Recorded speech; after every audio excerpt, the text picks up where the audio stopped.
All right, so uh, are we ready to dive into this whole Simpsons predict the future thing? Oh, yeah, let's do it.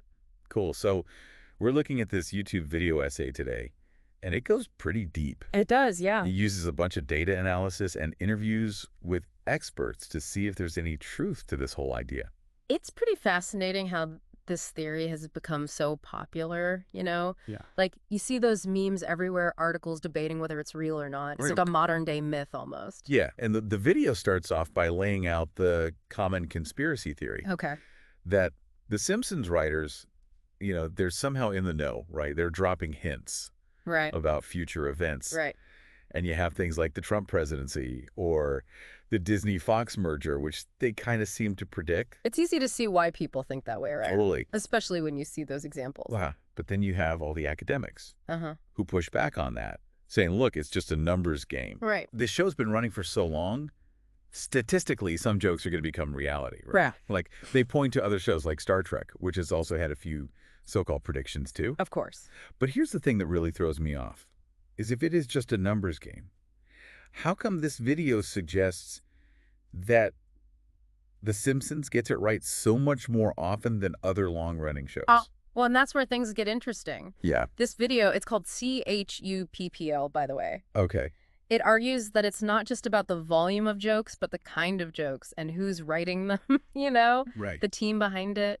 And this brings us to the Higgs boson equation, right? Right. Like, that's the part where I was like, okay, maybe there's something more to this. It's hard to ignore that one. Yeah, so Homer's at a chalkboard, right? And he's scribbling equations, and one of them actually predicts the mass of the Higgs boson particle, like pretty accurately. Yeah. And this is 14 years before scientists actually discover it in real life. Yeah.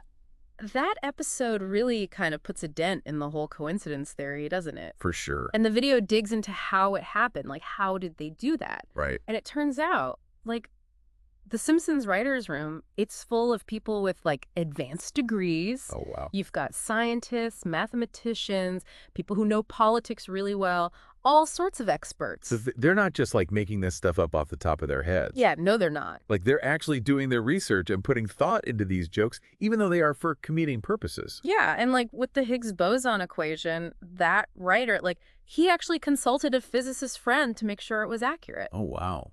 That's wild, right? It is. So, like, this all ties back to what The Simpsons is really about, which is satire. Okay. They're not trying to predict the future. They're holding up a mirror to society, right? Poking fun at what's happening right now. Yeah. And sometimes those trends just happen to become reality later on. That's a good point. Like, think about the episode where Homer thinks about running for president because he's just so frustrated with the country, you know? Right. Yeah. Years later, you have Trump, who's like a similar kind of outsider figure, actually winning the election. It's pretty crazy when you put it like that. It is. It's like their satire becomes this weird foreshadowing almost. And get this, the CHUPPL video, they actually went and analyzed data and found that there's a correlation between how well an episode is rated by viewers and how likely it is to have these accurate predictions in it. So, like, the better the satire is, the more likely it is to accidentally become true. Yeah, exactly. Wow. So it's not just them throwing out random jokes. It's like the more they tap into something real about society, the more likely those jokes are to become reality. Precisely. Huh. And that brings us to the story of the Albuquerque isotope. Oh, yeah. Let's hear about that. Okay, so this is a perfect example of how The Simpsons can kind of blur the lines between what's made up and what actually happens. Like, they have this joke in one episode about a baseball team moving to Albuquerque, and they end up calling themselves, get this, the Isotopes. Wait, seriously? Yeah, and then a few years later, guess what? Albuquerque gets a minor league baseball team. No way. And they actually name them the Isotopes. That's wild. I know, right? Did they, like, was it intentional? Well, the team's president actually admitted that, yeah, the inspiration came from The Simpsons. So it's like the show, like, put the idea in their heads almost. Yeah, it's kind of a crazy example of life imitating art, isn't it? It really is. Like, what are the chances? And it's not just those really obvious examples that jump out at you either. You know, The Simpsons have all these smaller jokes, like almost throwaway lines that end up being weirdly accurate, too. Oh, I know what you mean. Like, remember that episode where they kind of predicted autocorrect? Oh, yeah, way back in the 90s, right? Yeah. Yeah, they had that scene with the Newton device. It was like an early smartphone, remember? And it was trying to autocorrect beat up Martin. Right, to eat up Martha. Exactly. It was a small joke, but it shows how the Simpsons writers were like already tuned in to all these technological trends that would become a normal part of our lives later on. Yeah, and they were making fun of something that seemed totally absurd back then. Uh-huh. But now it's like, well, everyone has autocorrect, so. It's kind of prophetic when you think about it. It is. I wonder how much of it is them, like, intentionally commenting on these things, and how much is just them being so in touch with, like, the culture at the time that they just pick up on these trends subconsciously.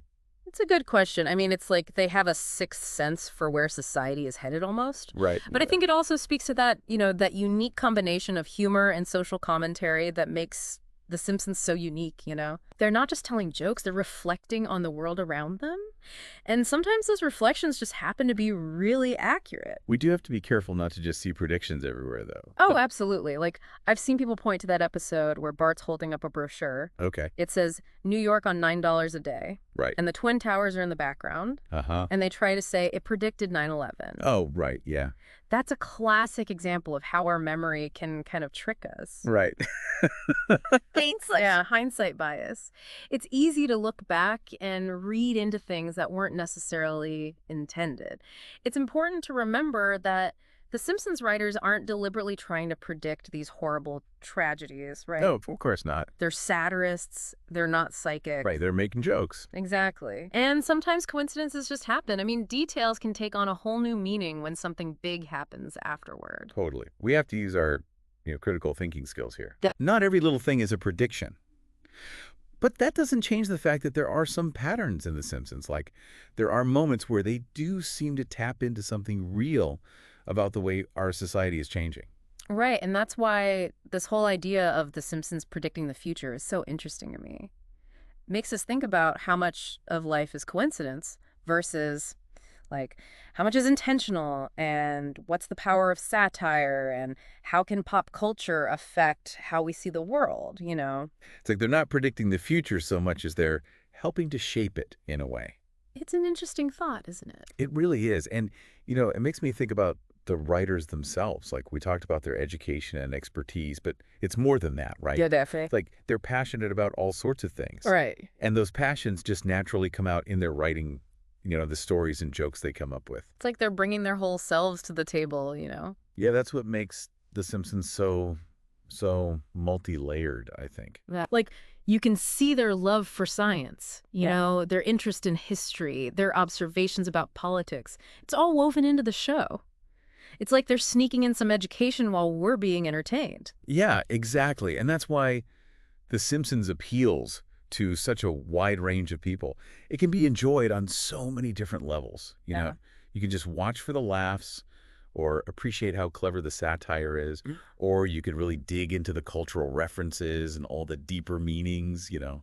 It's like a show that gets better the more you watch it, the more you think about it. It rewards you for paying attention. And it starts all these interesting conversations. Yeah, like they're constantly pushing the boundaries of what comedy can do. Right. Like, they're making us laugh, but they're also making us think. It's not just a show. It's like a cultural touchstone, right? Yeah. It's influenced how we think about the world. Absolutely. And who knows? Maybe some of the jokes they're telling now will end up being tomorrow's predictions. Well, that's the fun part, right? We'll Yeah. just have to wait and see. Yeah. The Simpsons it makes us think about the present and the future at the same time. Yeah, it's a show that keeps surprising us, even all these years later. It does. Really makes you think about the power of good satire, huh? I never thought about, like, how connected humor and social commentary can be before this. Me neither. It's like The Simpsons are, I don't know, shaping reality in a way, not just reflecting it. Yeah, and it makes you think about how art can impact society, right? And in all its forms. Makes you think differently, sparks new ideas, maybe even get people to, like, actually do something. Totally. And The Simpsons are doing it while making us laugh.